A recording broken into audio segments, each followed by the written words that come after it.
Listening to Community Heartbeat, presented by Outreach. It's not just a show, it's a movement dedicated to bringing our community together through wellness, keeping your heart pumping with positivity. Tune in to hear from your practitioners and health experts to ensure you're healthy as you can be, regardless of health insurance. Now, that's some serious health care. That's some serious healthcare with heart, should I say. The outreach has 5 pillars. This morning. What are the 5 pillars? We got the 5 pillars. Outreach provides services for a couple things. 1, primary care. 2, behavioral health. 3, dental. 4, pharmacy. And the 5th one, community services. Hey, if you're listening over here to Community Heartbeat, you're probably disappointed that you don't hear Ebony Sally. We are sitting in, me, Kweku, and Dr.Alisia Moutry. We're sitting in for the sister Ebony while she's out, but we want to make sure that we bring you everything that you're supposed to get from the Community Heartbeat. We want to welcome you to WNOV 860 AM. And when I think about this, it's a pleasure for me to talk about community outreach because we grew up on 7th and Melvina, so we always was like, we passed it every day, where it was at, and they kind of moved down a little bit further down East Capitol.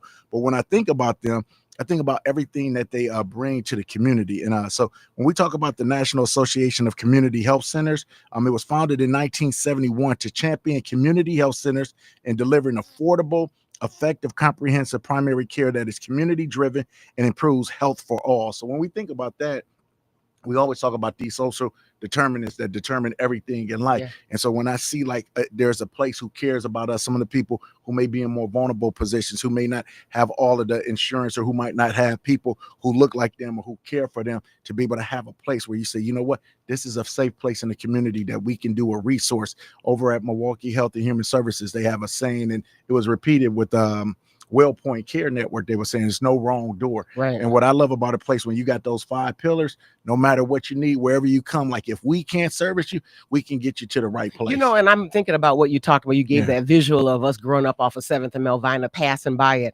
I could actually visualize, as you were saying, I could actually visualize seeing people always lined up. No matter when we came, I saw folks lined up waiting and wanting that service because of what you said. They knew that they were at the right door. So listen, I know we're not in August yet, but I want you to know that every August, the National Association of Community Health Centers sponsor a National Health Center Week to celebrate and increase awareness of Milwaukee's nearly 1,500 community health centers. So National Healthcare Week is an opportunity to highlight the commitment and passion of community health center staff, board members, and supporters who make it possible to provide quality, comprehensive health care. Man, services more than 32.5 million patients, 32.5 across nearly 16,000 communities annually. And so when I look at this, Ebony was really like focused. She said, I want to make sure that you read this to the people and let them know, kind of like as you get the show going on. But this is what we're doing with these community health service centers, because they serve as a beacon of strength, service, and care in the communities.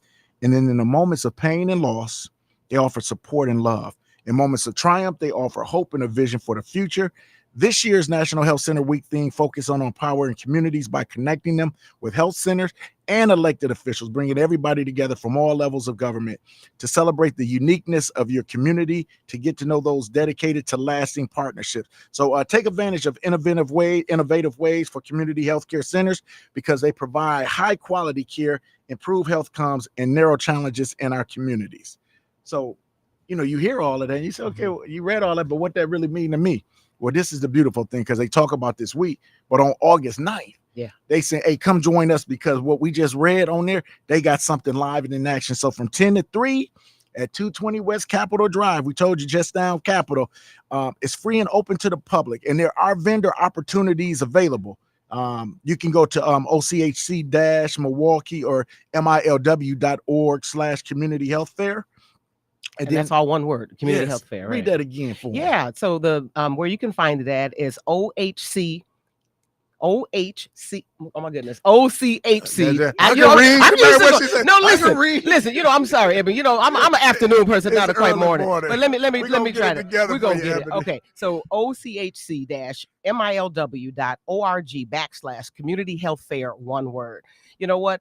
Outreach will host their annual community health and resource fair at 220 West Capitol, bringing essential screening, educational exhibits, and community resources directly to those who need them the most. And that's the important part, right? It is.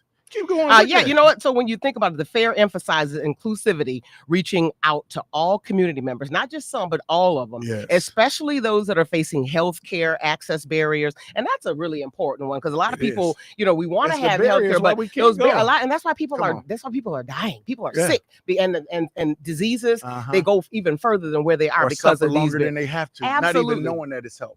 Right. So they provide healthcare access to for barriers. They're also ensuring everyone feels welcomed and valued, because sometimes you can go places and I'm there, but I kind of feel like I'm out of place a little bit. So that's awesome that they make sure that everyone feels welcomed and valued.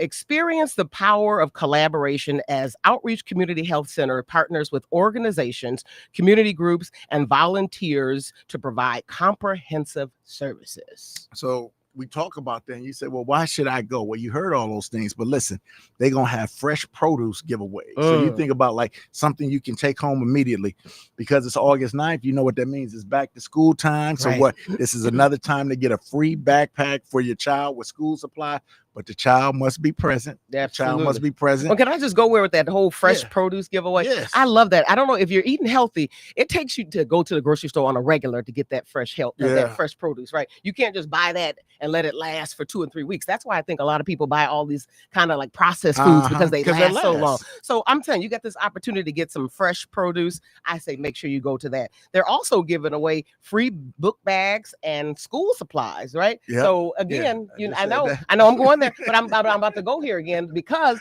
I'm messing with you. It's early in the morning. Boy, you better stop playing with me. But listen, I just wanted to go there again just because I know supplies. No, they are, but I'm about to go further, bro. If you relax.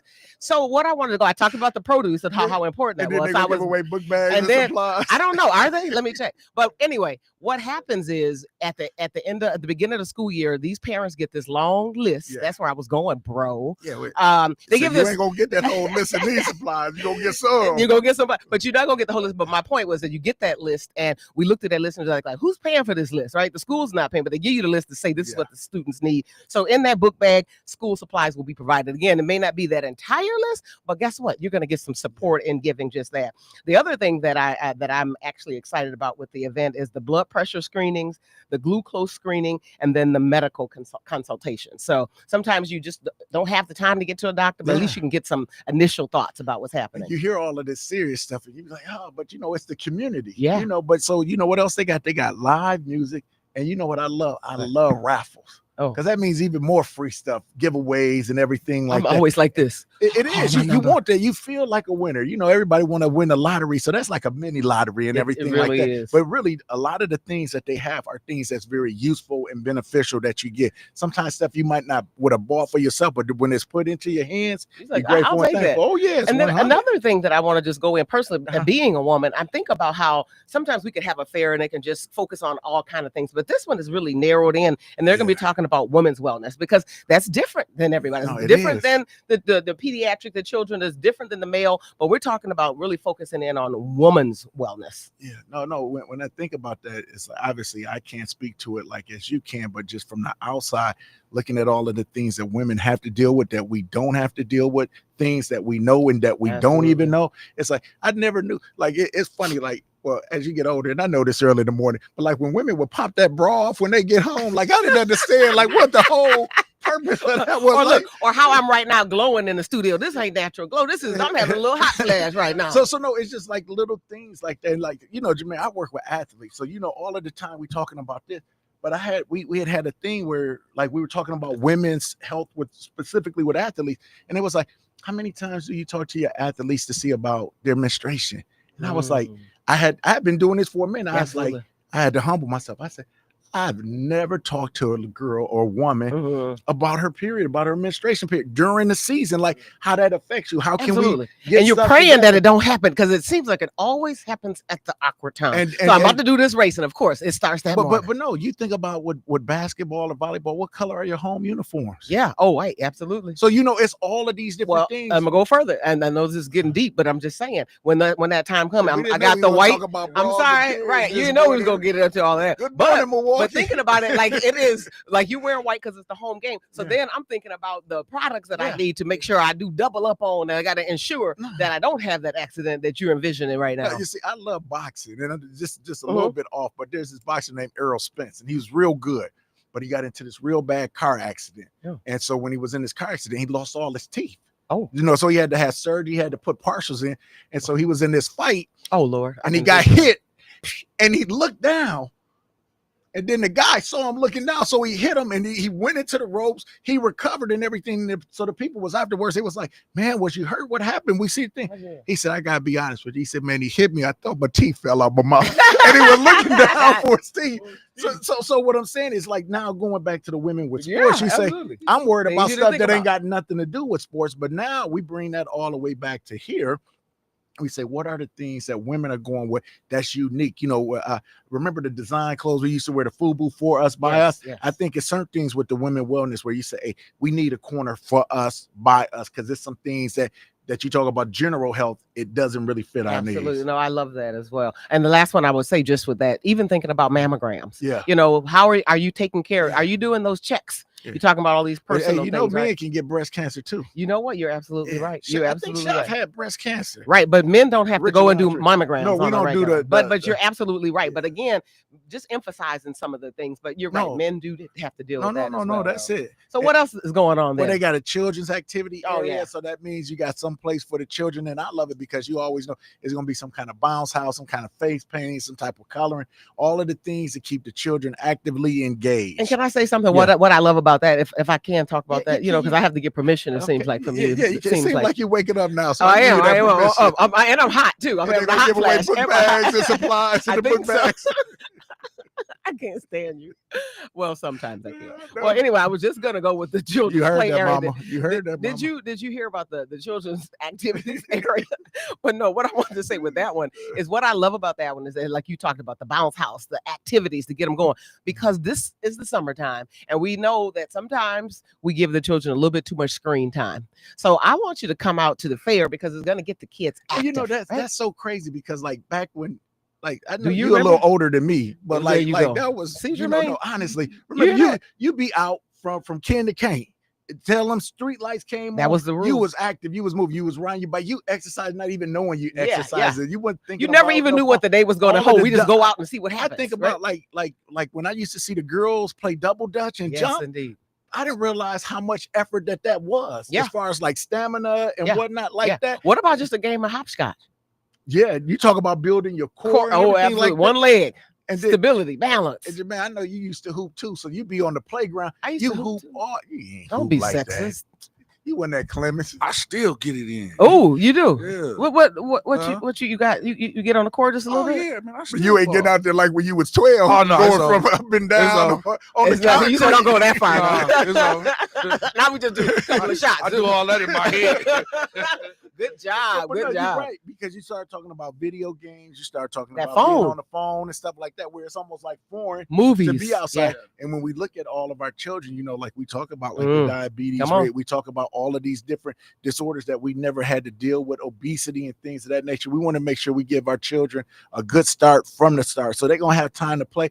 And what I love about this, the most important thing when we talk about community outreach, is the community. So oftentimes you have these events, and then you have people that's there, but they're gonna have their practitioners I know. from the primary care and the pharmacy. So this is why I get to know my people. And it's so funny. It was like, I remember the first time I met Jermaine, I was just saying, oh, I was like, is that the Jermaine Rideout? Is And then that I got to it? touch him. He Stop. was a real person. Stop It was just like, He you said, know, "Stop. You say, Stop it." you get to see the people who you hear, who you talk about and everything like that. So the beautiful thing is you get to come out there and you get to do an interview. You ain't got to just look at a website and hear a video. You can just see how they move and be like, oh, I want that person. Absolutely. I see them because I see you a real person. I see you care, and not that you care about the community, you care about your community. Right. You know, when you look at the pedagogy or the oppressed, one of the things is they say if you come and saying, hey, I'm going to help you, Paulo Freire said, no, you can't help me. Right. Because we tied in this together. So if this is not you, don't come over here with your missionary zeal talking about how you gonna help our community. But if you're a part of us and say, hey, this is how we gonna heal together.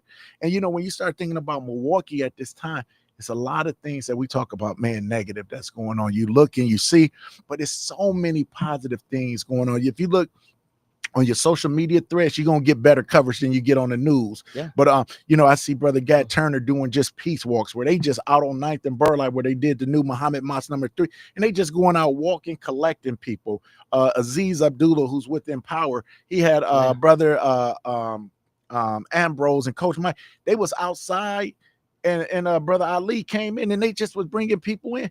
Is that Atomic Dog? You done put on? I hear Atomic Dog, man. I'm about to get up there. You know you're not. I know, man. You I bet with you're me, not. Jermaine. But no, what I do I'm have a saying belt is, in my hey, purse. everybody. I know I had a moment right there. No, I felt it. I felt it. And that foot going too. So that's the problem right there. It's so many beautiful things that's going in to engage our children.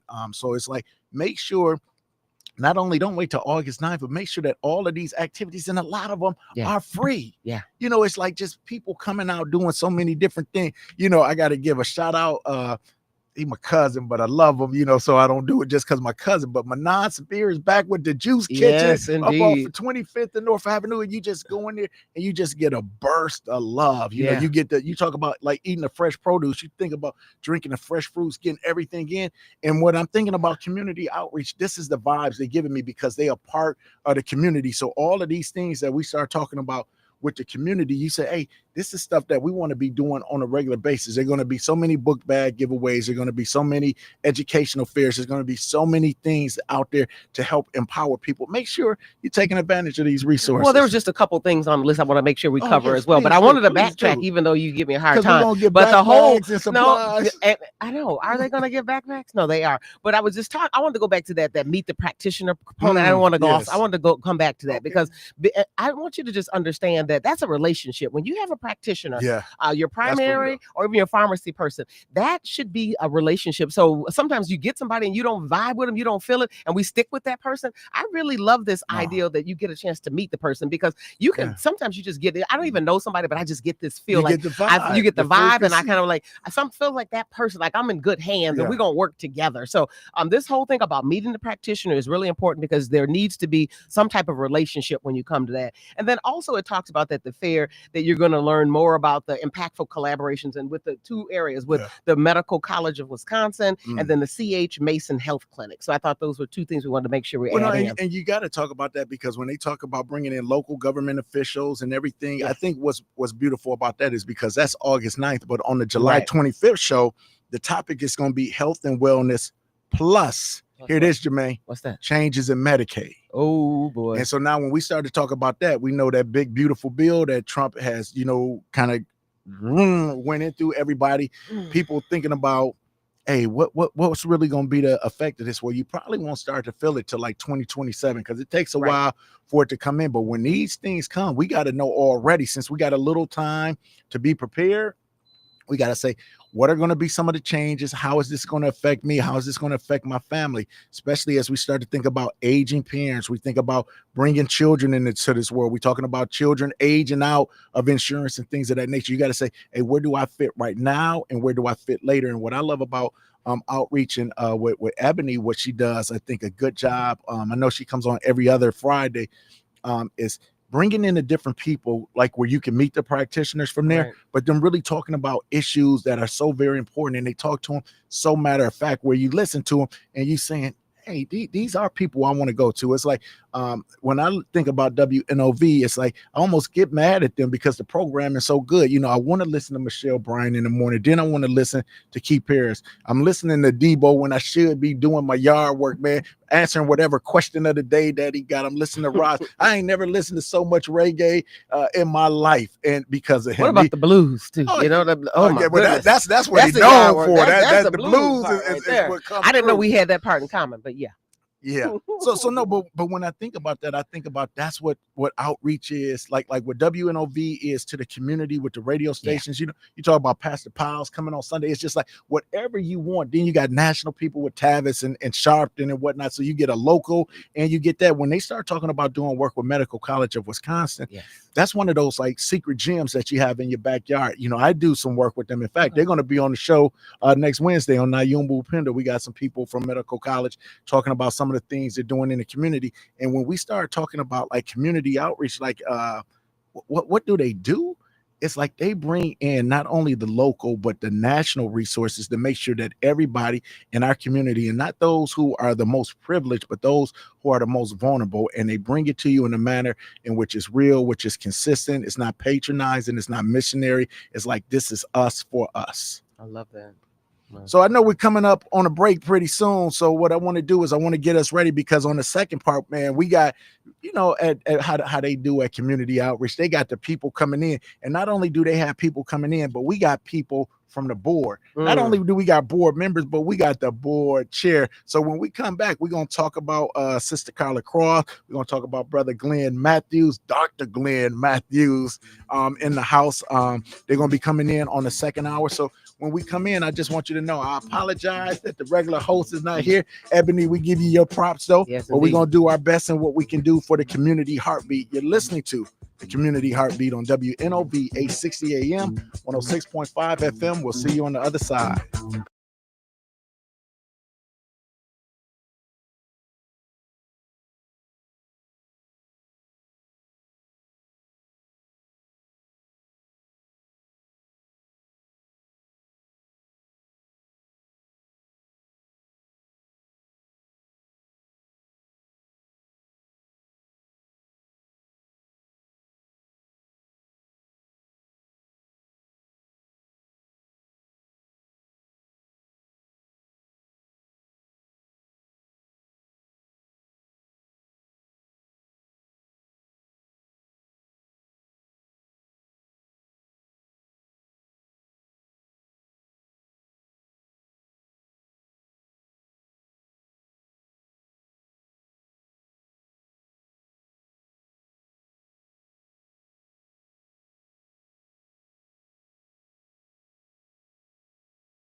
Welcome back, Milwaukee. You're listening to Community Heartbeat. This is Kweku and Dr. Alisia Moutry filling in for Ebony Solly.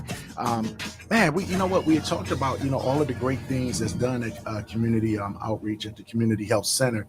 And we promised you when we came back that we were going to have some special people in, and they are joining us in the studio. So if you're listening, or if you're watching us on YouTube or Facebook, you can see the faces already. If you're listening on the radio, we just want to introduce, because I'm going to introduce the board chair, if that's okay with you, Dr. Moutry. I have the privilege and the pleasure to introduce Carla Y. Cross. She is the president and CEO of Cross Management Services, Inc. It's a business consulting firm that specializes in designing and implementing supplier diversity programs for corporations, developers, and construction companies. Under Ms. Cross' leadership, Cross Management Services, Inc. has served as compliance consultants on over 125 projects in Wisconsin. Some little ones you may be heard of, like at Lambeau Field, home of the Green Bay Packers, Fiserv Stadium Arena where the Milwaukee Bucks play, Wisconsin Institute for Discovery, which has generated over $750 million. Wow, spending with diverse business enterprises. Ms. Cross received her BBA in accounting from the University of Wisconsin-Milwaukee. That's one of my alma maters. The Panthers go. And she earned an Economic Development Finance Professional Certificate from the National Development Council, an Associated Commercial Real Estate Certificate from Marquette University. You've been everywhere. A Master's Compliance Administration Certificate from the American Contract Compliance Association. And this is the one that I love the most, because a lot of times, like sometimes people would get on the board and they get them for like resume fillers. Like, I'm gonna say I've been on this board, I'm gonna say I did this. But I looked on there and it says that you joined the board in July of 2012. So that's over a decade strong. And because you have that institutional knowledge, not only did you just join the board at Outreach, but now you've been elected as the board chair since January 2023. So you're doing such a good job. They're keeping you on. Welcome to the show, Carla. Oh, thank you. And I'm happy to be here. Yes. Right. And before we get it going, that mic is real hot. Yeah. Before we get it going, I want to make sure I get an opportunity to introduce the board director. So, the chair can't do it alone, right? She knows that. Yeah. So I get an opportunity to introduce Dr. Glenn Mathews. Doctor, I got to get used to saying that. Dr. Glenn Mathews. He is the Associate Dean, Business and Management Pathway of Milwaukee Area Technical College, where he assists the dean in advancing the academic vision and leadership required to achieve high standards of excellence and continuous improvement in instruction and services with measurable outcomes. Because we can have outcomes, but how are we measuring to make sure we meet it, right? For the faculty, for the staff, and the students with an assigned academic program. Previously, Mathews serves in fulfilling the mission of Prism Economic Development Corporation as the executive director, overseeing the administration, programs, committees, and strategic plan. Mathews has been a board member of the Outreach Community Health Centers for over 5 years, and that's a big commitment. Sometimes we sit on these boards, but 1 or 2 years, that's about enough, but over 5 years. So we really appreciate that. And I ain't gonna put all this business out there, but if put a little bit in the streets, just put a little bit. Just a little bit. The only board he sit on, this ain't the other organization that he belongs to. That's beautiful. He does so many things. I don't even know how he does it. And on top of that, he's a great dad. Wow. I just saw him moving his son, and he still got some muscles in the arms doing some things. Hey, but listen, we got a caller on the line. We know you've been waiting patiently. We want to be able to bring you in before we get into the depths of this interview. So, caller, you're listening to Community Heartbeat. What's your question? All right, good morning, Kweku. This is Angela. Hey, Angela, how you doing, Queen? I'm doing good. I'm blessed and highly favored. Come on, yes, you are.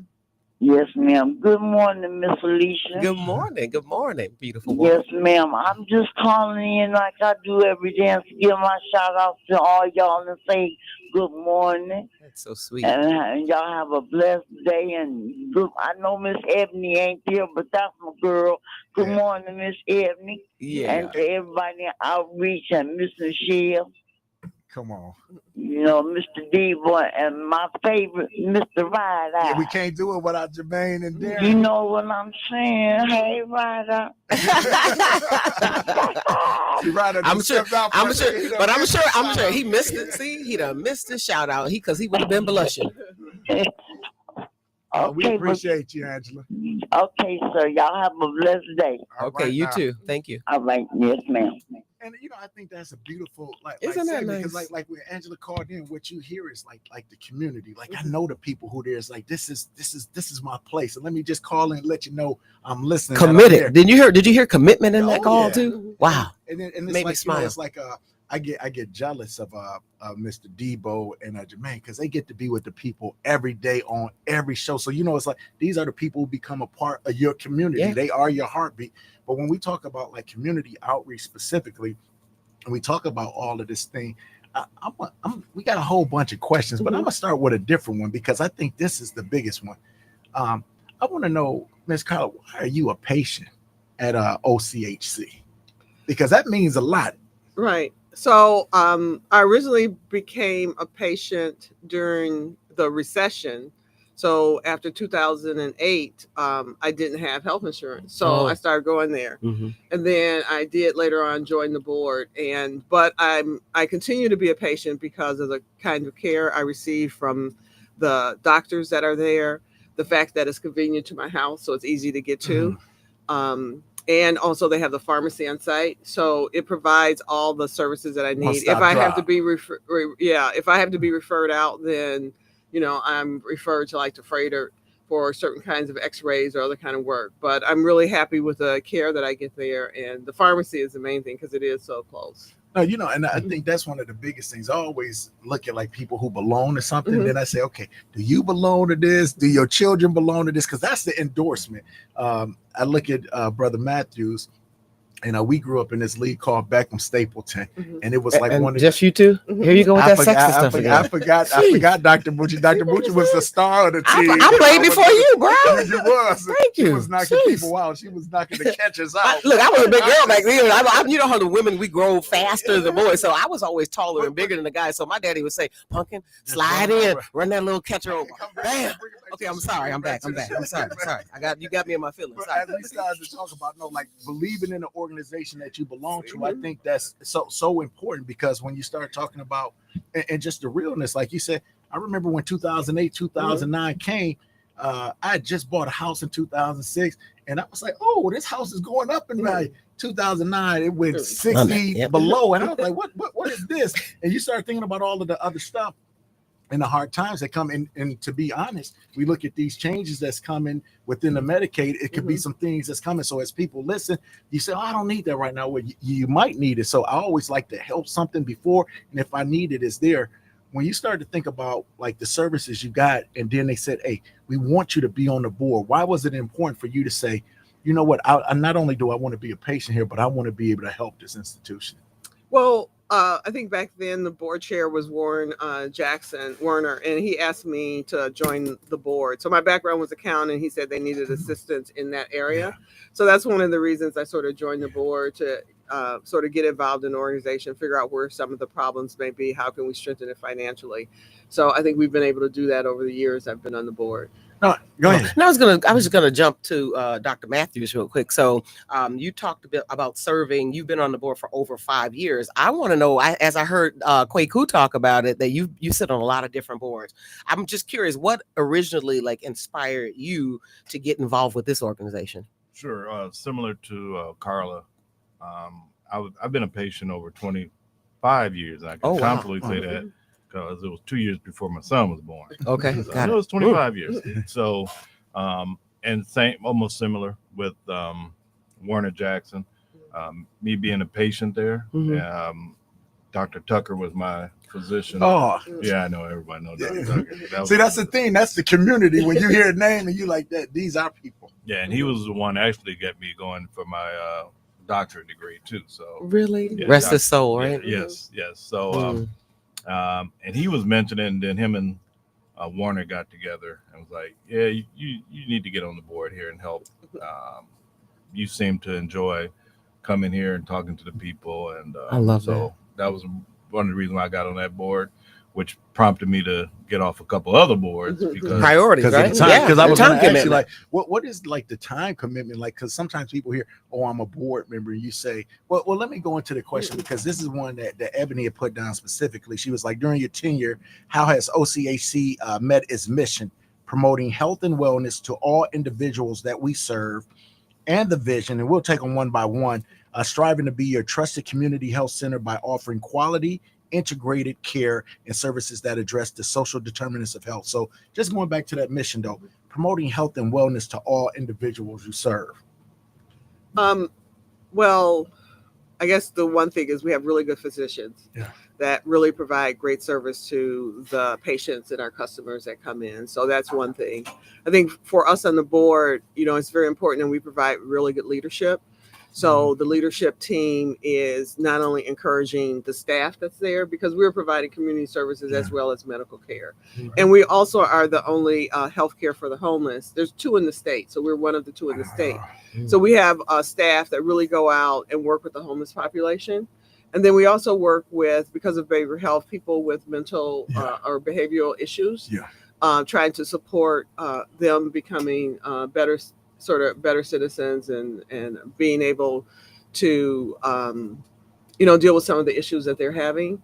So I think that's some of the main things we do. We also want to make outreach the employer of choice for people who come to work for us. So we wanted to have a really great environment, so people are reaching their career aspirations, feel really safe in where they come to work and really feel honored. I love so that. that is some of the other things we try to do to make our mission. So it's our patients, our staff, and then also just the making sure we're the place of choice for the community. And what I love about that is, like we were talking about, like the difference between a shepherd and a hireling. Some people come in and it's a job and they kind of treat you like that. But then there's some people who come in and they let you know, like, we care about you. And through Ebony and bringing in so many different staff members on here, I'm just amazed at all of the time, the quality of care. And even like it was an internship program or something that was going on. They was like, man, we want to keep these people. And they was like, we want to stay, even though it might not always be possible. But you have curated that type of thing. How do you do that on a regular, continual basis, especially with all of the changes that's going in? I know, you came in as the council, you got these financial strains and pressures to keep everybody happy. How are y'all doing that? Well, again, our CFO used to be our CEO. Our CEO used to be our CFO. Okay. So she had a lot of financial. She's a CPA. She has an MBA. Nice. A lot of experience working in fairly qualified health centers. And she has really worked very good because in a way we did have some financial constraints when I first came on the board. Yeah. So she has really worked along with the staff, coming in with ideas, making sure, we're being paid, we're billing appropriately. And so we went from where we were to the fact that we were able to build that 15,000 square foot building. And it's a beautiful building. Thank you. To not only bring in a good place for staff to work and sort of bring all our staff together so they can work, close and collaborate.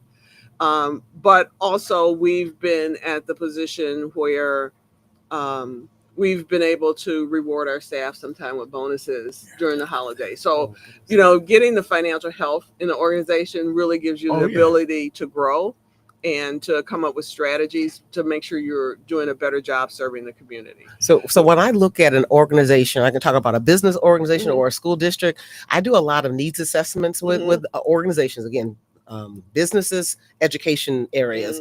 And I say, if I really want to understand how they're doing or what they're doing, I check 2 things. I'm gonna check their budget, because what you spend your money and where you prioritize your money tells a lot about you and your organization. Then also look at your schedule. How are you spending your time? So I love to hear, and what an advantage that you have your CFO now leading, because that where you put your funds and how you spend your funds, it can make or break an organization. So I love that you're spending it on the people. That's how you keep them around. And we know nowadays, it's hard to maintain folks nowadays, staff. No, it very much so is. And it's like, and I'm not putting anybody else under the bus, but I used to work at a large hospital system, and I always thought that we put profits over people. And I understand you got to keep the doors open, but I also think it's a fine line too, where if you're doing it, it's a balance. And if you do too much one way, you neglect some other things in that fashion, in that form. But Carla, I go back to you being the board chair, because it's one thing to be on the board, and you did that, it seemed like, for 11 years before you took on this spot as chair. So what made you want to take on that, and what was some of the ideals that you had envisioned? You say, this is how I want to help grow this organization even more. Well, I think some of it was, Werner was deciding to really retire and get off the So we board. kind of force it.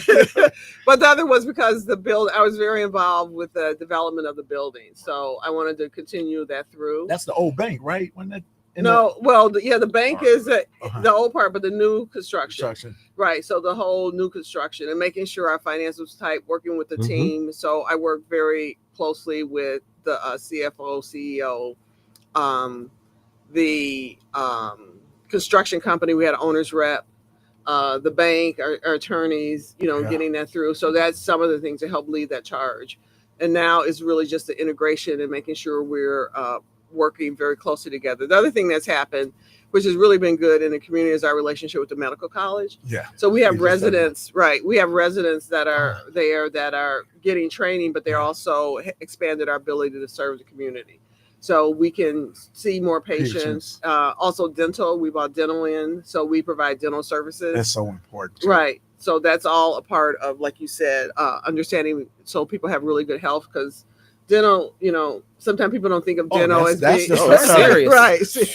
So we're trying to be a full service health center that can provide a lot of services for individuals that are in need. And can I say, my husband is actually a patient as well. He followed based upon Dr. Tucker as well. So one of the things that he loves about it, I love you talk a little bit about, is, like, again, you serve the homeless, you serve some of everybody. I love that, right? So you got a variety of folks that you serve. But he also loves it because the pharmacy is right there.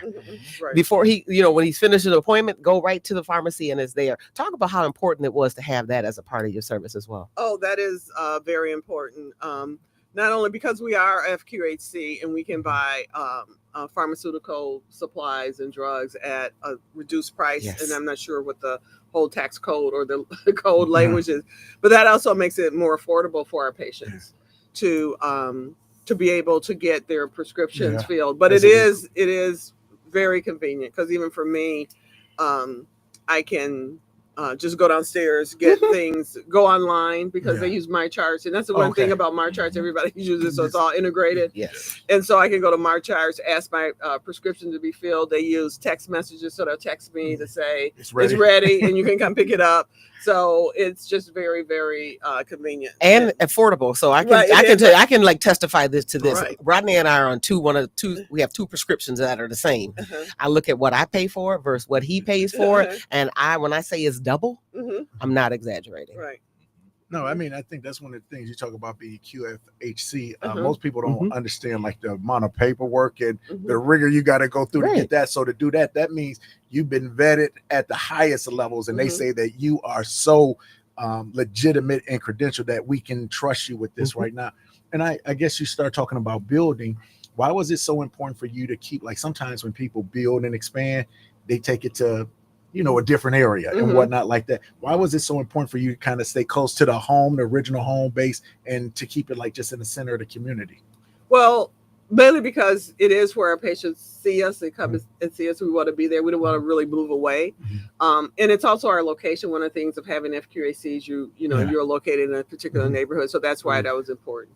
And then it was, we had the land, we had the site, and it worked out fine by connecting everything together at one location. We also had the old building on 6th, 7th, right, over across from Mesmer, and and we also explored that as a site, but this one was a little bit better site for us. And that's why we chose that as a site to expand. And I love it, because like you talk about community, because I look across the street, you got Running Rebels, new building over there and whatnot like that. You got the Outpost, then you got some of the different stores and whatnot. And so when I look at like all of that, it's like really is in the community where somebody got to come, they can get all of those things.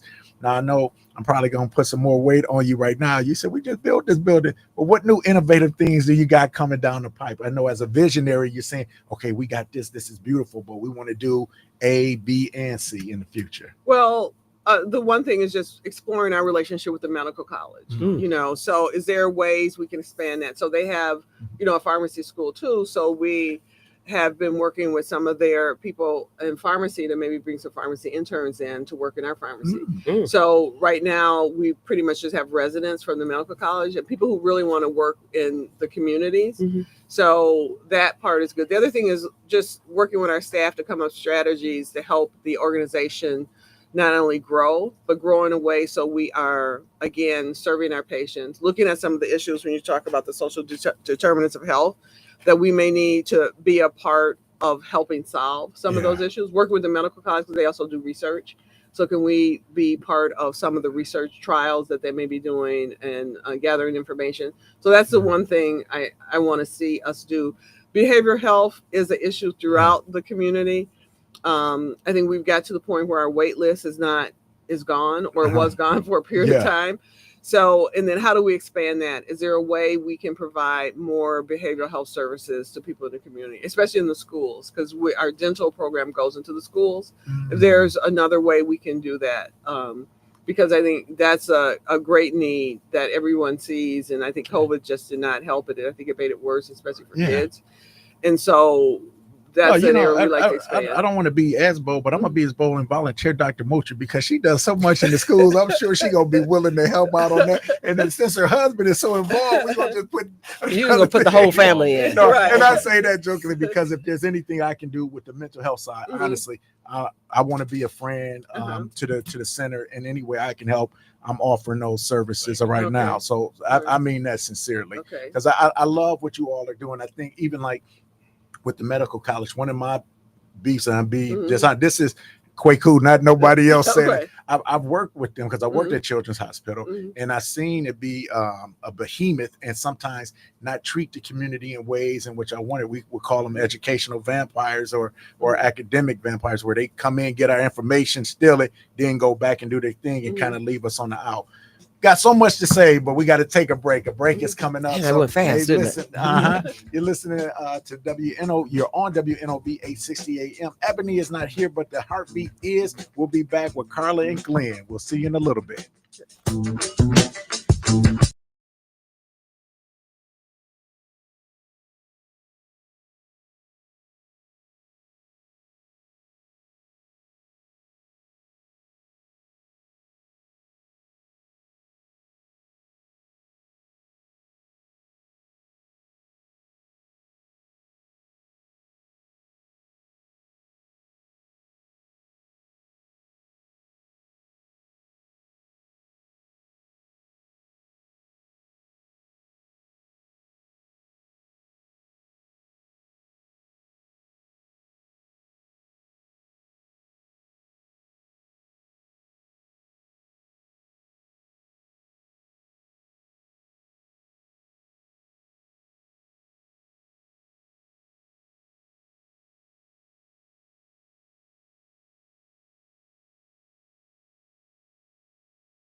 Hey,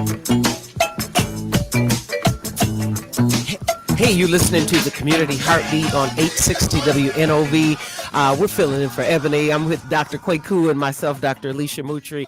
We are joined today with Carla and Glenn. They're here today, and they are, before break, I should say, we started talking a little bit about, like what are some of the things that you're exploring? And you talked a little bit how you're expanding, that vision. We talked about that whole medical college collaboration, the research. We talked about behavioral health. Those are things that you wanted to really expound and kind of like create more of.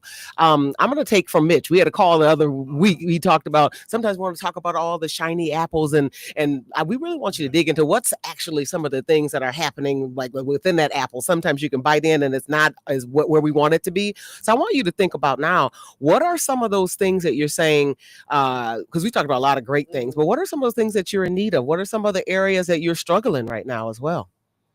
Well, one of the things that I would like to see more of is dealing with having more Black male physicians apply and stay.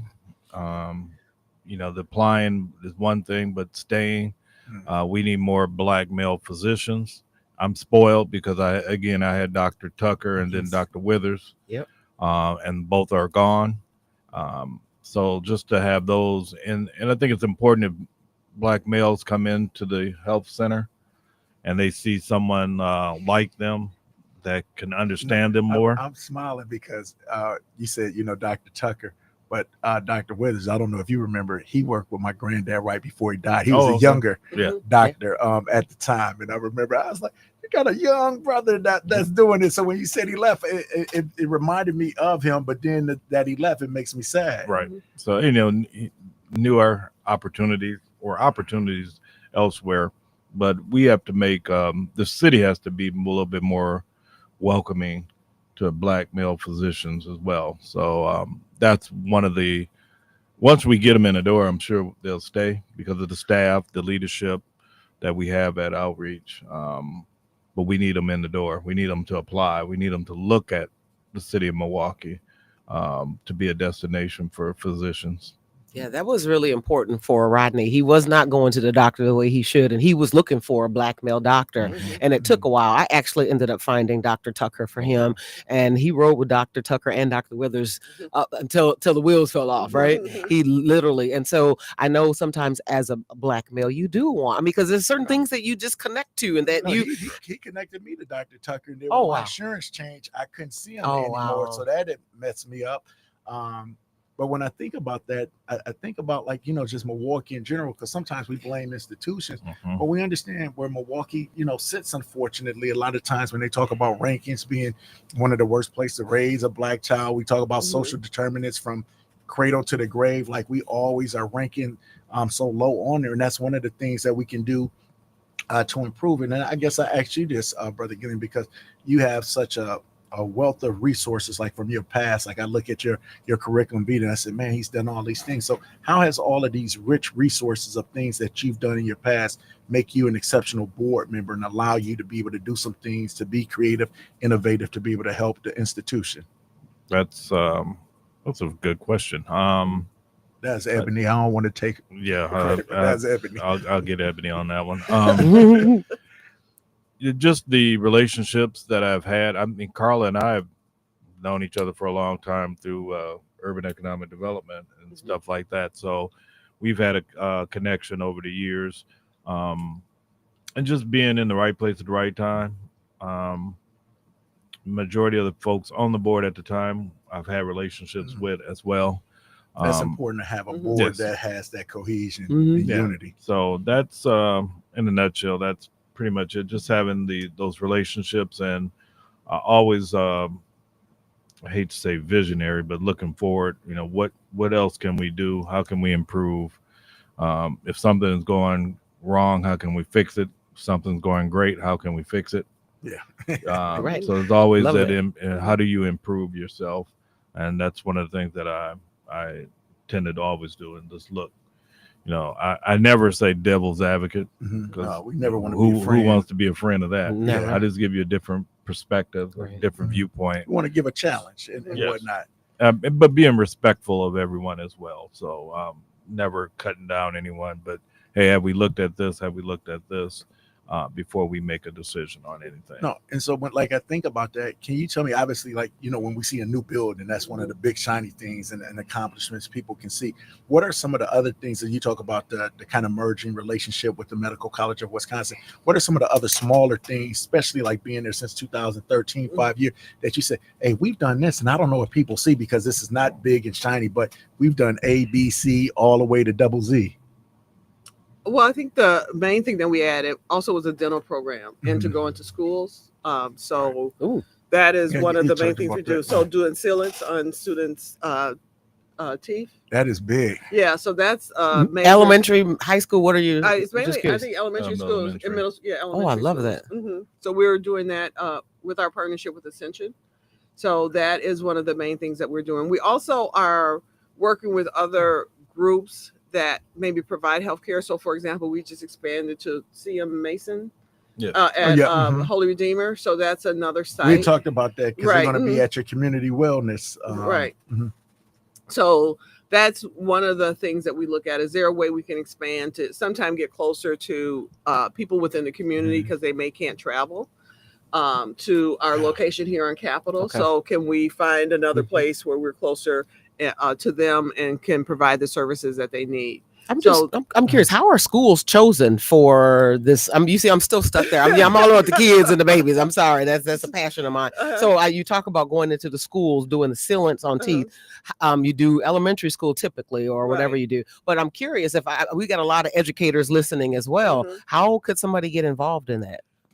Unfortunately, I would just say we probably have to call Julia. I don't know the details of how they select the schools. Right. I don't know if you know, Glenn, but Okay. But if you're at school, I'd be reaching out to y'all. That's Right, what I'm okay. saying. That's exactly right. Right. Okay, perfect. I just love it. It's a Yeah. program, so they can provide more information of how they select the schools, what schools they go to. That's But that's awesome. one of the main things. School is out right now. Yeah. And we'll start back in September, October. I love that. I Mhm. love it. Thank you. I'm going over this list that Ebony gave us, and one of the things that we had talked about before you came in was on August 9th, you're going to have the, okay, you want to talk about that? No, and this is what we want to talk about, because one of the questions that like leads directly into it, she was like, National Health Center Week celebrates the community health centers as the heart of the community care.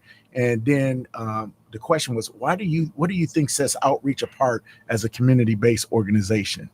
I would say, prime example would be on August 9th is our community health fair. I mean, it's a hidden gem. There's a lot of giveaways, but it's health information. It's for the community. You get fresh fruits and you get to meet. We talked about the produce. That was one of the things. It is. It's very. Is there a limit on that? Yeah, one bag. For one bag. Just thought I'd ask. Asking for a friend. That's when you get back Asking in for a line friend. again, take your Right. hat off. Yep. And you get to meet the physicians, the staff. Everyone's there, so that if you have questions, you get.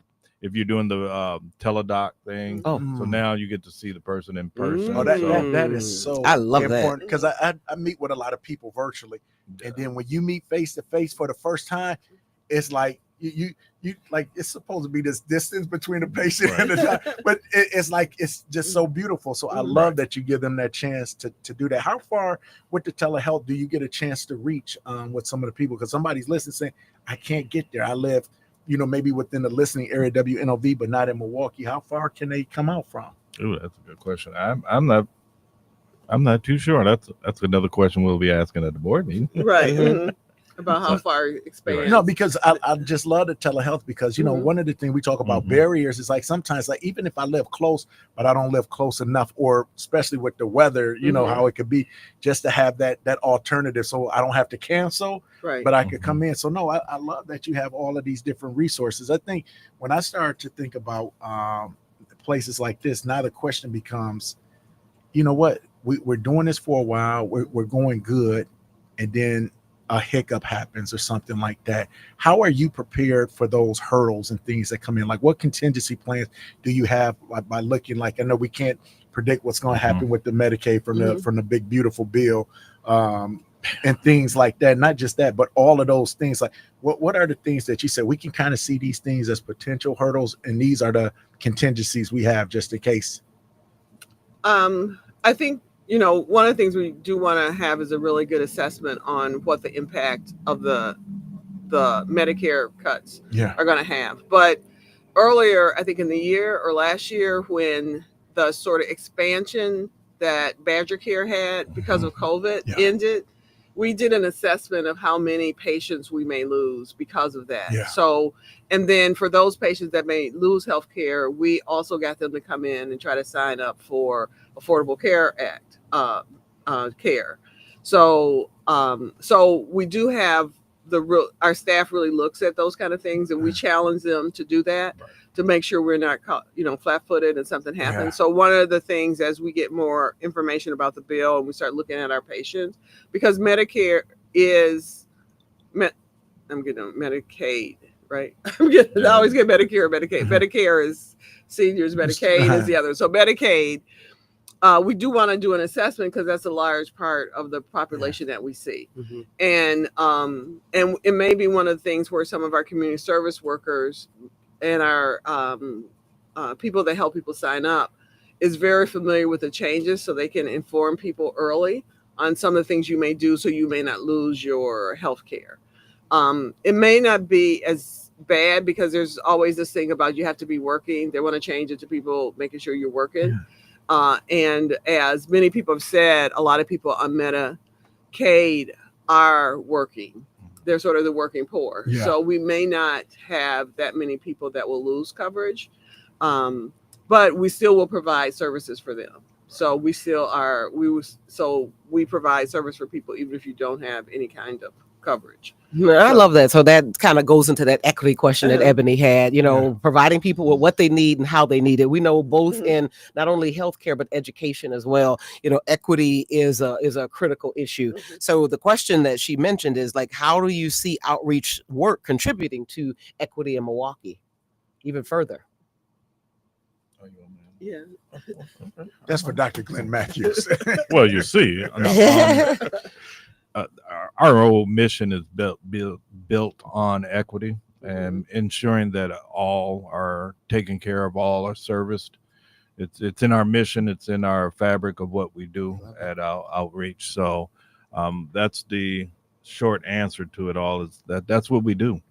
We're here for equity. We're here for serving all, but especially those who are the underserved as well. So, it's like you've mentioned COVID a couple of times, and I think about again, like the DEI cuts and different things that's been there, and I think about like, man, how does a hospital survive a COVID? Like when the danger it brings to the people who are there, the difficulty for the people who come in, all of those things. How do you survive that? How do you advance through an administration? I'm trying to be careful with my words because I don't want y'all to get in trouble for what I say, but how do you still survive and thrive when the administration maybe doesn't seem to have the best care for the people and the population that you normally serve? So like, are you prepared to, like, I know like we talked about COVID being a once in a century pandemic, but then the people were talking about like this might not be like a once in a century thing again, like something can come. How do you do to stay on the front end to prepare for some of these incoming disasters, whether they're man-made or something that comes through nature? Well, I think the main thing is we have a really good leadership team that are problem solvers. They don't come up with, okay, there's this whole issue of Medicaid and what may impact. They're going to really spend the time to look at how it may impact the organization and the people we serve, and then also recommend solutions for us. Correct. So I think that's one of the ways we stay on top of it. With COVID, we were very involved in people getting vaccines. We had the tent set up and back. People can just drive through, make appointments, get your shots, get tested. So we were like one of the sites that were really helping serve the community as we went through that whole sort of pandemic phase. So I think that's the one good thing about our staff is the fact that they are so innovative. They're willing to roll up their sleeves, make sure they solve problems. And again, because we are there to serve the community. So we can't, if we're like in the corner saying, woe's me, woe's me. No, you need to be the one on top that's coming up with the solutions. And I wonder, go ahead, Glenn. Oh, I was going to also add, as a board, you're fine. As a board member as well, we have committees and subcommittees that meet regularly, almost weekly. So we're engaged with the staff as well. We're not overseeing them, you know what I mean, but we're there to help guide and see what's going on. So there's checks and balances. We're not micromanaging or anything like that, but we are involved with the staff. As Carla said, the leadership there is great. You know, they're informing us as board members, so it makes our job easier, especially at board meetings, because most of us have, if not all of us, have heard various aspects of what's going on. And healthcare in general is, as you know, it's very complex. There's lots of changes that will happen, positively and negatively, but how do we, and the staff is looking at now those strategically, what are we going to do to continue to help serve our population? So, you know, when I think about like hospitals, most of the time people think about like the doctors and the nurses, but they don't think about the accountants. They don't think about the other people who keep the day-to-day operations and everything going on. And I say this because you talked about Dr. Withers, where I met him was at St. Michael's. I remember growing up, St. Michael's was the thing, but as I got older, it's like, this ain't quite the same place. And I remember Dr. Withers said, listen, I'm going to check your grandfather out. I said, what is you doing? Like he said, I'm going to check your grandfather out. I said, man, what is you doing? He said, I'm going to check him out. When he get home, check him into St. Luke's. And then next thing I know, St. Michael's goes down. So I say all that to say, sometimes we have a place that's good and then it goes down. What can the community do as it relates specifically? And I want you to hold and think on that, because I know we got a caller, and so I want to respect the caller, but I want you both to think about like, what can the community do? Because sometimes a community stakeholder goes down, we like, where they go? And they like, when we needed y'all wasn't there. So think on that as we go to the caller. Caller, you're on Community Heartbeat. Have a question or a comment? Hey, good morning. I have a comment and a congratulations to Carla Cross All right. for the outstanding leadership she's providing to the Outreach Health Clinic. Yes, she is. And working with my niece, Julia, and those capacities up there. Carla has a very long history at knowing how to get things done in this community. Come on. And it's a pleasure Give her to her hear her flowers. voice this morning. Absolutely. She knows how to get it done. She started many years ago. And I know you go back to 2008 based on the discussion you've been having. But Carla goes back to successes that she's had in this community for a lot more years. And maybe she doesn't want to talk about them, but she should, because she is a person who knows how to get things done. And she puts her every effort into it when there is something to be done, especially if it benefits the Black community. And I'll stop there. Thank you, Curtis. No. Thank you, Carla. Kurt Harris. I mean, I thank you. And I think that's what our community needs a lot more. So many times, and I know you don't do it for applause, but sometimes it is good to hear that, man, people do see what I'm doing. They do appreciate this. And that kind of goes into that question that we were leading into. It's like, we don't want this organization to go in, but we don't want to put the burden on a few. And that's usually what happens. And then it breaks down. People say, well, we needed you. What can we do as a community to help support? Well, if you know people who need to find a healthcare home, refer them to Outreach. I mean, since we have the residents from the medical college there, we have open slots, so people can get in pretty quickly to see a physician. Yeah. So that would be one of the things that we want to see happen. So increase our population of patients that we see. And then I think that's the main thing that I think we can, as a community, if there's any issues that people see out there health-wise, just let us know. We also want feedback. We're always improving, doing things to improve the organization. So complete the surveys. If you are a patient, we ask you to complete the surveys so we can see how well we're doing, where there's areas to improve. And we're always looking to do that. So. Well, I wanted to just go back real quick. our caller, Kurt Harris. Appreciate you calling. And I just love the fact, I wish you could have saw her face. If you didn't see her face when you were talking, Kurt, she eyes twinkle. And people need to have that opportunity to be able to be celebrated with the good work. It's noticed.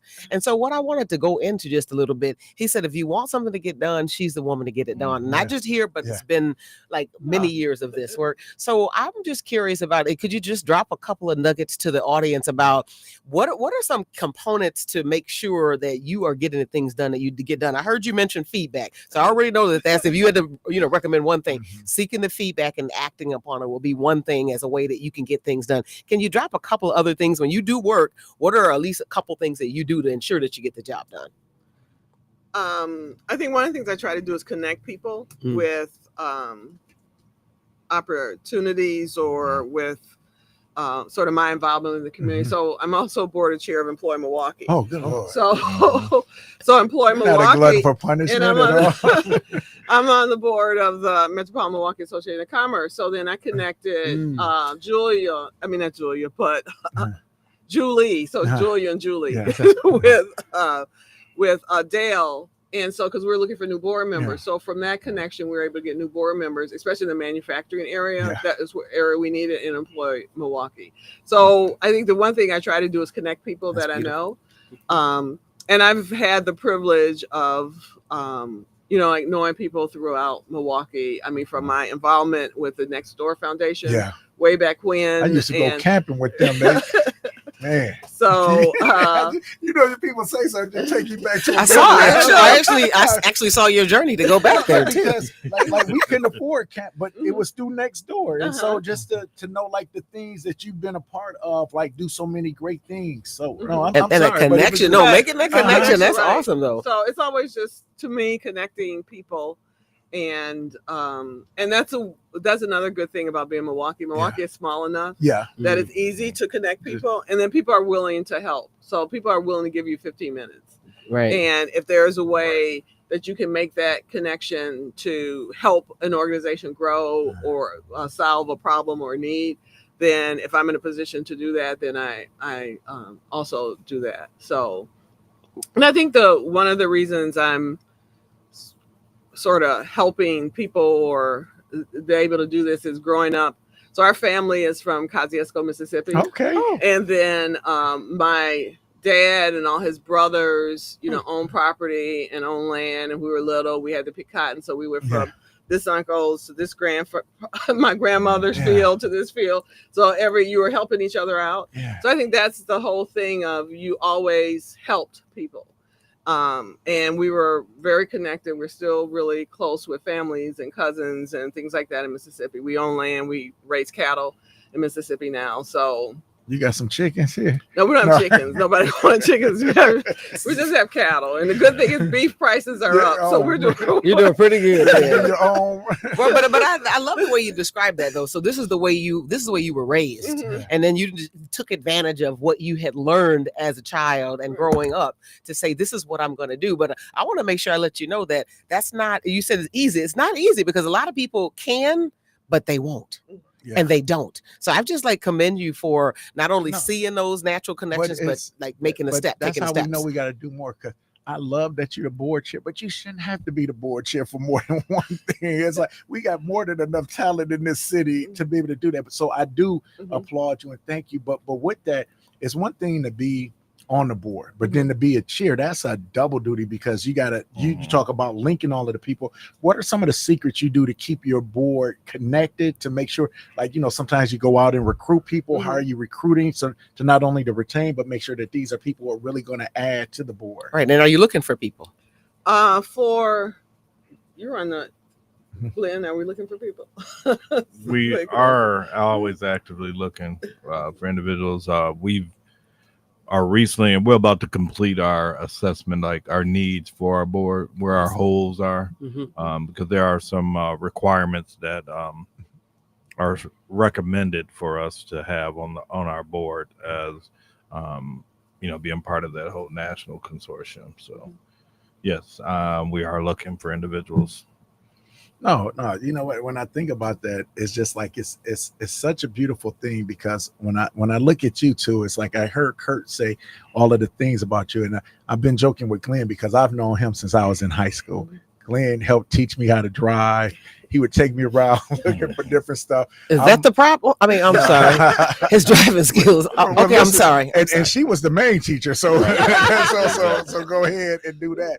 But no, it's just like you look at people, and I know we coming up on a break in a little bit, but I wanted to make sure that I got this in to give him his flowers because back in the day, I got into some trouble, and I needed to get some community service hours, and Mr. Beckham and Glenn both came through. Mr. Beckham was like, I got something for you. And so Glenn was the coach of a baseball team, and he ended up allowing me to be his assistant coach, and we coached these young men from the ages of 13 to 15. They was the Angels, and in the league we grew up in as far as giving back. But like when I hear what you say, I think about Glenn, like even as a young man, having this commitment to the community, this commitment to give back. And not only was he giving to these 13 and 15-year-olds, he's giving back to a 22-year-old who was trying to get his way back on track. And so when I look at the community and what you do, I think not only do you provide like a health service for people, but you provide like truly the heartbeat of the community. So as far as, and I know you got to go because what you getting ready for the Negro League game tonight at the Brewers? Is you pitching tonight? No comment. No, I got to do the caretaking thing. Yeah. So no, but as it relates to this, what is your goal to be able to say as a legacy? I want to leave. Hopefully, you're on the board 5-10 more years, maybe even longer. But what is something that you say? I want to make sure I leave this as a legacy that you're trying to imprint. Just being myself. Just helping the community out. That's it. Actually taking the lead from Mr. Beckham. Yeah. Hey, you can't get no better than that right there. I think that's the segue to the break. We're going to come back on the other end of Community Heartbeat. Ebony Sally is not here, but you are joined by Dr.Alisia Moutry and Kweku Amoasi. We'll see you on the other side. WNOB 860 AM.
Hey,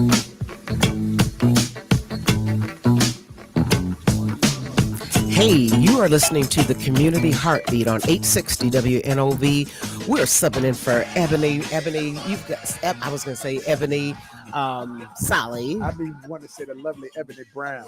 You ever seen the Boondocks? Oh, my gosh. No, I was not going to say Ebony Brown. Ebony Sally. We're here. Dr.Alisia Moutry and Dr. Kweku. We're filling in today, trying to fill some big shoes, but we are excited because we are here and we're joined by Outreach Community Health, and we have the board chair, Carla Cross, and we were also joined with our board director, Glenn Mathews, and we've been talking about the outreach and just like so many things that are happening and going on. I would love to just backtrack a little bit just in case some folks were not listening in, but we've got a fair on August 9th. August 9th. And from 10 to 3 and at 220 West Capitol Drive. Yes, and the event is going to feature a few things. That fresh produce. I keep going back there to give away. They're going to get one. They're going to give at least one bag a person or so, right? They got the free book bags and school supplies. I think that's what they're giving away, right, Doc? Yes. Also, we have to remember that the children must be present. So make sure you bring your kids if you want to get that book bag. Doing some blood pressure screening, glucose screening, medical consultations. Again, we get a little, we always like some music. So you got some live music, some raffles each hour, not just one raffle. Sometimes you go places, they only do one raffle. We got raffles each hour. We've got women's wellness that we're going to be focusing in on. They have a children's area, activity area. You're going to have an opportunity. One of my favorite parts of this is that you can come, if you've been doing some teleconferences with medical physicians, you get an opportunity to meet the practitioners from primary to the pharmacy. It's important to know both of those, right? Even that pharmacy person, and then learn more about their impactful collaborations with the Medical College of Wisconsin and the C.H. Mason Health Clinic. So, Ms. Cross, what I want to know is, we're offering all these things. How did these things become a part of what you wanted to offer? And then, how did you come up with these items that you're going to be offering our community? Well, I think the health fair, Outreach has been doing the health fair for a couple of years, and I think they've always expanded and find out what the needs are for the community. And, you always hear a lot about the food deserts in Milwaukee and the importance of people being able to get fresh produce. And the fresh produce is great because even last year I got some fresh corn and made fried corn. Sorry. Everybody. A lot of people in the audience are going, yes. All I saw was you cutting it with the knife. They put some bell peppers and onions up in this. So the fresh produce is really great that they had last year. And so I would really recommend people come out for that, but also to get a chance to meet our physicians. We also have sponsors. So many of the sponsors are out there Can't too. do it by yourself. Yeah. So that are part of the health fair. So that way I think I don't want to mention all the names right now, or I don't even know all the names right now because they're still putting it all together. But that's really important. We thank the sponsors already. Right. So we want to thank all the sponsors of our health fair. There you go. Because and I think it's very important. So last year was a really good turnout. So, and I really invite people to come out again this year.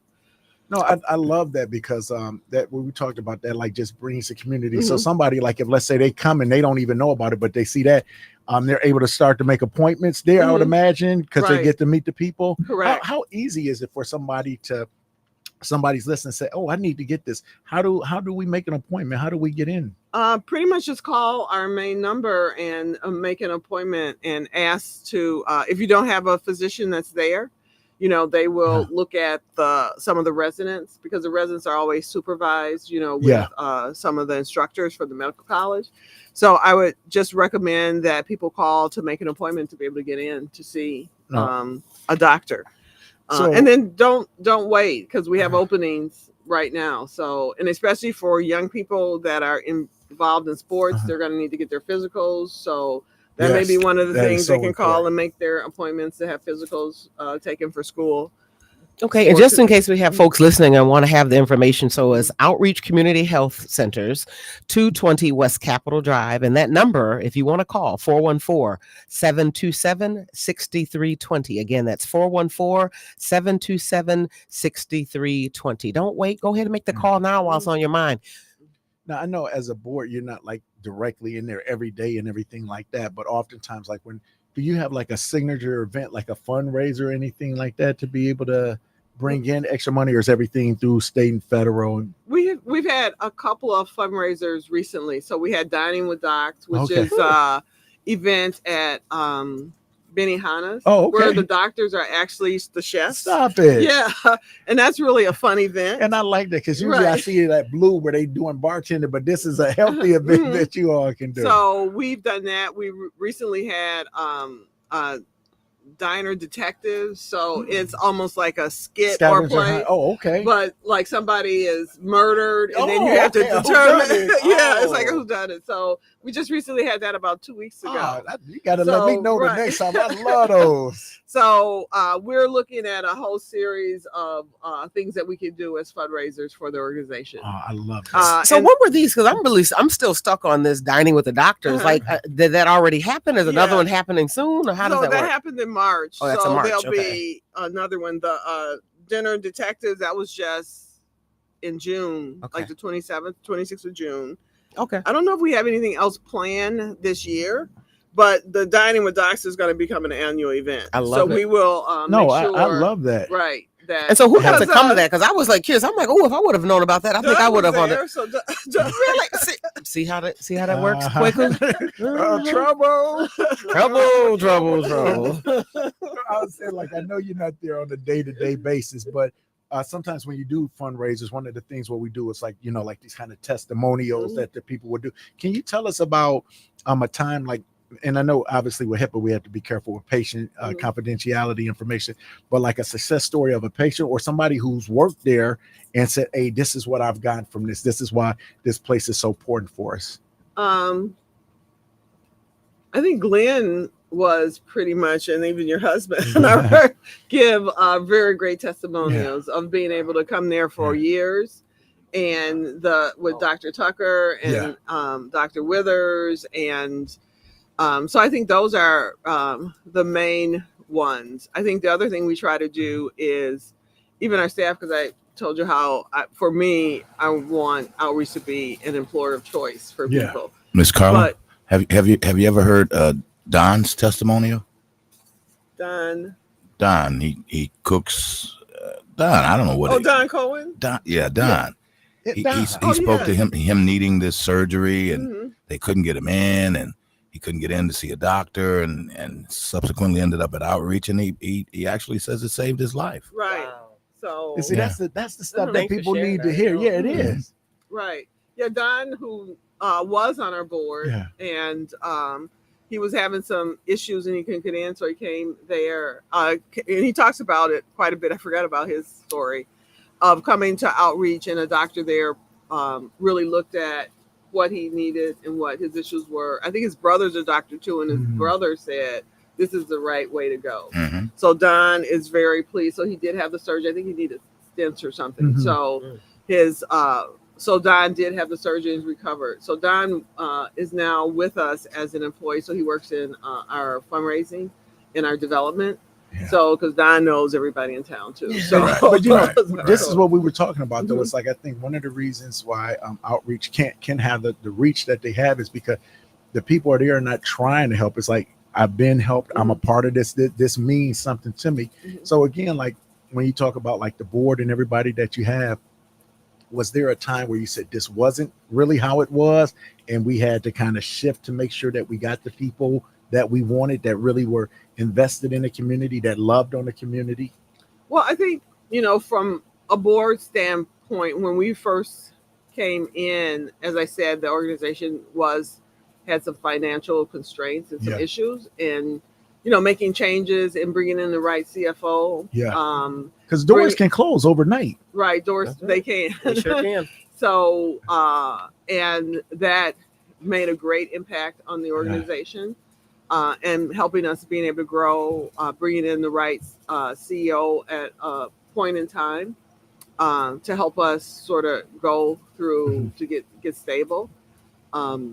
So I think those are the main kind of things that we do as a board. We have to make sure on the board level, because we're providing sort of due diligence, fiscal responsibility, is making sure that the organization is healthy enough to continue to provide the services and serve the community.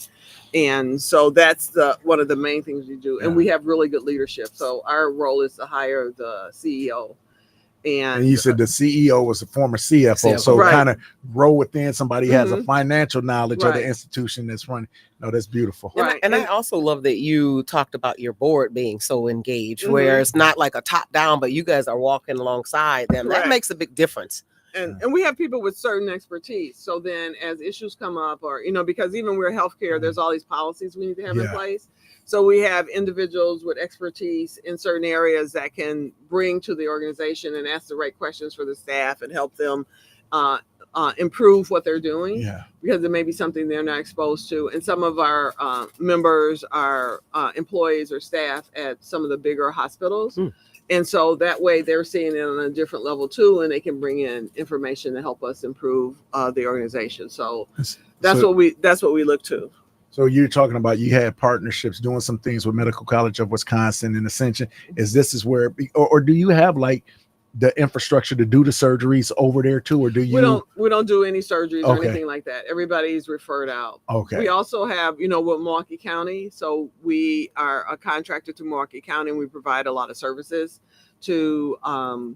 It's our community service end. Yeah. So people with behavioral health issues or other kinds of programs, and even I talked about just working with the homeless population. So we have people that go out at night.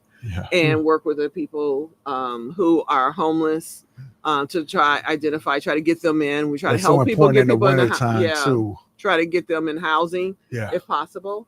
So that's one of the other things that we are doing within the community. So can you tell me a little bit more? You said that they're going out at night. Who are you talking about and what are they doing? So it's like our outreach sort of street team. They'll go out and they'll look for people, homeless people, to see where they are, to see how they're doing, see if they need products. They'll give them like toiletries and cleaning supplies. If there's any issues, they may try to get them to come in to see a doctor. So those are the kinds of things they do. Sometimes we both sat on the board at the Y, and when you sat on the board at the Y, we went through a bankruptcy, and so it's always a hard time to try to solicit donations with that. And people was like, well, why would we give you money if you're not fiscally responsible? And when you do like kind of a feasibility and your due diligence in your study, what the Y started to recognize was like, this is what we were built for.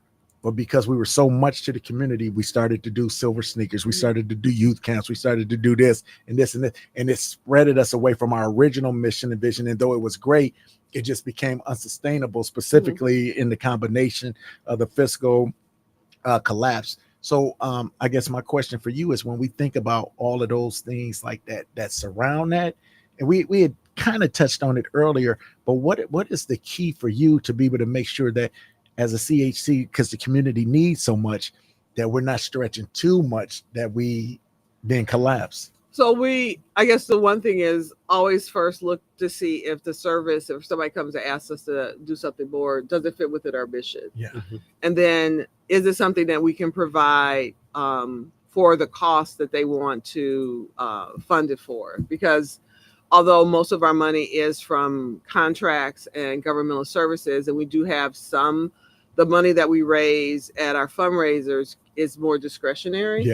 But is it enough where we can support a program that may not be completely funded? So if it's not, because, our main thing is making sure we maintain at least what we have, but we also need to have the ability to grow and serve more. But we can't, like you said, stray from our mission and stop looking at our financial health, where we do end up in bankruptcy. Well, your heart be bigger than your budget. Right. and it can happen. Right. And then that's another thing is working with staff to understand, like, a lot of people think, well, we're a nonprofit. That doesn't mean you can't make money, and the money has to come from somewhere. And so you still have to be fiscally responsible to be able to serve not only the staff, but also the people within the community. And so that's the one thing we can do. I think the other thing that I can say that we tried to do when we built the building, we don't have it yet, but we built it in such a way, and we followed these practices so it could be well certified. And there's only I think 2 well certified buildings in the state. So we would be the third one when ours come through. So we're waiting for, because there's it's a whole list of things you need to do. But my whole thing is we wanted our staff to, and our patients or anybody that we serve to come into a building, that when they come into our building, this the is what building, I'm worthy right, of. This right, is who, right, that it's worthy of them, is making sure they're coming to a healthy environment, that we're, and that's important to us, that we wanted to make sure we are serving them in that way too. Not only just from the patients, but from the time they walk in our door. It's all about wellness and health. I want to ask you this, and if I'm off, kind of correct me, because you was talking about we need people to walk through the door. So oftentimes we talk about our Black businesses in the community, say how can they survive if we don't support them? We talk about our banks. Why would we not put our money in the banks like that? So is this kind of the same thing where we're talking about, like with the CHC, we need people from our community for us to make sure that we're going here, and that helps the door stay open? Correct. I mean, we can take on more patients, so we do want to see as many people within the community come to see us. And even if you do have health insurance, we accept, don't feel that you can't come to us because you have health insurance. Because I do have it, right? Because I do have health insurance now, and I do go there. I still go there. So that's even needed too. So I think it's very important for us to make sure we're serving our community and for them to know that we're there to serve them. So for people who are looking for a primary care physician, we have, we welcome them to come to outreach. The other thing, like you said, when you're a patient there and you get prescriptions filled in our pharmacy, it's less expensive than at other locations. And then we also are doing, since so many Walgreens have closed, looking at, providing the pharmacy for other people. What time is your pharmacy open? Because I know that's one of the things. I think it's 8 to 5. Monday through Friday? Monday through Friday. And sometimes I think they close at lunchtime. Okay. They're open Monday through Friday. Maybe a little bit later, but I know it's like 8 to 5 for sure. So when I think about this, I do want to make sure that people also understand that, again, on not next Friday, but 2 weeks from today, July 25th at 7 a.m., the topic is going to be health and wellness changes in Medicaid. Ebony Solly will be back. But as we talk about this right here, I don't know if you are able to catch the show, whether on YouTube or live, but when you hear everything that's offered on the show, are you ever surprised and you say, "Oh, we do that too," or "We're doing that now"? Sometimes, but we try to right. So most of the time it comes to the board, but we always want to, and also being board chair, usually Julia, our CEO, will speak to me about, we're looking at this, what the expansions are. She knows the questions that we as a board are going to ask if we should do this or not. And how do we make sure it's going to work within our organization and we can provide good service? Because the one thing we don't want to do is for our service quality to suffer because we're expanding. But we always have to make sure we're providing good services to our patients and our customers. That's the beauty and the trouble of expanding. And there may be some folks in the listening audience in my shoes. When I listen to you, every time you hear stuff, you kind of put yourself into it as well, right? Sure. So I'm thinking right now I'm in the need of a primary. I have somebody, but we talked about earlier in the show, it's a relationship when you begin to think about your primary physician and your OBGYN. I'm actually open to both of those as far as trying to seek somebody that's my person. You do that with your mate, but I'm talking with my doctor. I'm looking for that person. So I'm just curious about some of the doctors that you have there. Any particular doctors you want to highlight or just talk about, or services that you may have at the outreach? Well, I know we have podiatry care. So that's Dr. Sutton Robinson. That's their name. So she's there. I see Kelly Richards, who's so she's my. Is she your primary? She's my primary. Okay. So she's a nurse practitioner. Okay. I think so.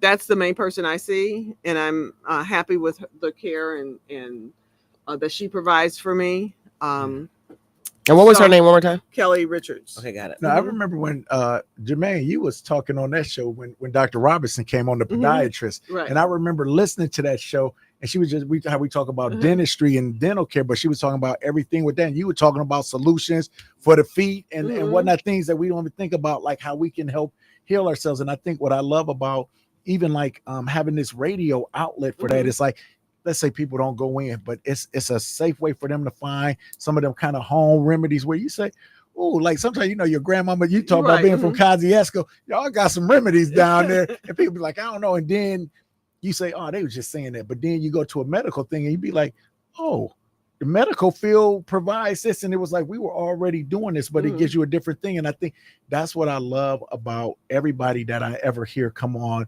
the studio that comes out of there. They have a reach where you say, this could be my cousin, this could be my auntie, this could be my brother or whatever when I'm listening. So you had talked about the appeal to bringing people out. Do you do anything as an outreach to pull people in? Like I don't know if it was like the late 60s, early 70s, MPS had did this big reach going to a lot of the HBCUs to bring in Black teachers and everything like that. Is there anything that community outreach does to recruit people specifically? Well, usually we are recruiting, and I think Susan, our Chief Human Resources Officer, could do about how we recruit. But we do try to work with some of the schools and colleges, especially medical assistants, is always a need all over the place for looking for medical assistants and how we can find them. And then we also look for people that we can help. Maybe we'll bring in a CNA and then help them get training to become a medical assistant. So I know those are some of the things we do. I don't know if mainly because we're looking at doctors and where do we recruit doctors is going to be at the medical colleges. And I think the one thing that Dr. Garrison is a person that's leading the residency program. And so she's an African-American doctor that grew up in the city of Milwaukee. And so most of the individuals that are in that program are individuals of color that are looking to do community health or family health services. So that's where we're looking at. I think the hardest part is finding people who are psychiatrists, psychologists. That's where the greatest need is. I know. Wink, wink. Right. No. I might come talk to you. So that is the greatest need. And anyone that has any ideas of how we can do more recruiting. We've also looked at sort of the licensing. And since that's a really good service that can be provided with telehealth. And I was just about to say that. Is there a way for people, because usually you have to be licensed in the state. You have to be licensed in the state. And I think right. with this interstate compact, it's like 42 states that you can see out of now. Right. So that can help in so many ways. And so when you start talking about having a person who looks like you, right. And then even like with the health fair, that's the day maybe you bring those people in so they can see. So I'll help out with that. I'll reach out to, I don't know if it's to you or whoever, but I'm gonna make myself accountable on the air that I 100% will help with that. Oh, okay. While we were talking, I just wanted to pull up the website. Yeah. So we've been given information about the outreach, but I also list and I saw like this whole list of services. So we've been talking about some, but I just wanted to read those if that's okay. We talk about the primary care, the adult care, the adult chronic disease management, vaccinations. We already talked about the dental care, immunization. So students are about to go back to school. You got to make sure they're immunized. Thank you. Yeah, that word. Dental care. We talked about that. We talked about the child. We didn't talk about this, but it's the child care coordination. That's a service. On-site lab services, in-house pharmacy. We talked about that, which is like that's really convenient. It's huge. The OBGYN, podiatry, we talked about telehealth care, and then the well child visits. Those are a lot of services that can actually be provided. So if you're listening, we're talking about to the outreach community health care. Their address is 220 West Capitol Drive. They can be reached at 414-727-6320. Right now, you are listening to the Community Heartbeat on 860 AM. We got to take a break, and we're going to come back with Carla Cross and close out. Oh, well, actually, I've just found out that we are done, but we just appreciate the time that we've had to bring in Carla Cross, Glenn Mathews. Thank you, Ebony, for trusting us with the microphone for the Heartbeat. Man, that time went so fast. It did. Great company, great conversation. Thanks. We thank you. You're listening to Community Heartbeat, 860 AM WNOV. Thanks for listening in.